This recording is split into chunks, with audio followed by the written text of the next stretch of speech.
আগামী মাসে শুরু হচ্ছে ফ্যামিলি কার্ড বিতরণের প্রাথমিক পর্ব। দেশের ১৪টি উপজেলায় ১০ মার্চ থেকেই কর্মসূচির উদ্বোধন করবেন প্রধানমন্ত্রী তারেক রহমান। প্রতিটি ফ্যামিলি কার্ডের বিপরীতে মাসিক ২৫০০ টাকা করে দেয়া হবে। এছাড়া চট্টগ্রামে নিউমোরিং কন্টেইনার টার্মিনাল ইস্যুতে জাতীয় স্বার্থকে প্রাধান্য দিয়ে কার্যক্রম এগিয়ে নেবার নির্দেশনা দিয়েছেন প্রধানমন্ত্রী। প্রধানমন্ত্রীর সভাপতিত্বে সচিবালয়ে পৃথক বৈঠকে এসব সিদ্ধান্ত হয়। হাসান মাহমুদের রিপোর্ট। সচিবালয়ের মন্ত্রিপরিষদ বিভাগের সম্মেলন কক্ষে প্রধানমন্ত্রী তারেক রহমানের সভাপতিত্বে ফ্যামিলি কার্ড চালুর বিষয়ে আন্তঃমন্ত্রণালয় সভা অনুষ্ঠিত হয়।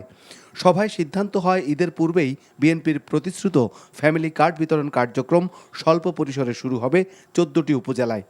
প্রথমে একটি একটি করে ওয়ার্ড বা ইউনিয়ন ভিত্তিতে ধীরে ধীরে এটিকে ছড়িয়ে দেওয়া হবে। রাজনৈতিক কর্মীরা নয়, বিতরণের দায়িত্বে থাকবেন প্রথম শ্রেণীর কর্মকর্তার নেতৃত্বে সরকারি কর্মকর্তাদের কমিটি। হতদরিদ্র, দরিদ্র, নিম্নবিত্ত এ ৩ শ্রেণীর নারীদের ফ্যামিলি কার্ড দেয়া হবে। ফ্যামিলি কার্ড সেটার উদ্বোধন করবেন মাননীয় প্রধানমন্ত্রী ইনশাআল্লাহ আগামী ১০ই মার্চ। ২৫০০ টাকা করে ওনাদেরকে আর্থিকভাবে সহযোগিতা পাবেন ফ্যামিলি কার্ডের মাধ্যমে।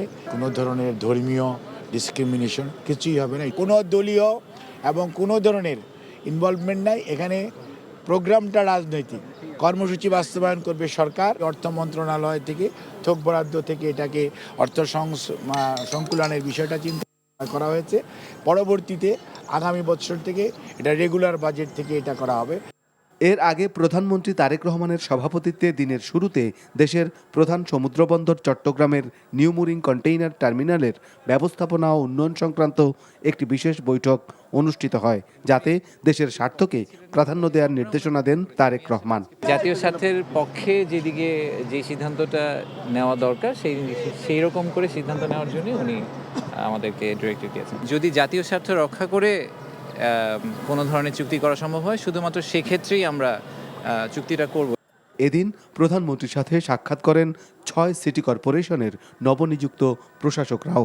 এ সময় গ্রিন ও ক্লিন সিটি বাস্তবায়ন করতে প্রশাসকদের নির্দেশ দেন প্রধানমন্ত্রী তারেক রহমান। Hasan Mahmud, NTV news, Dhaka. এখন পিরিয়ড হোক রেগুলার বা হেভি, প্রয়োজন মতো কনফিডেন্স আছে রেডি। Play with confidence.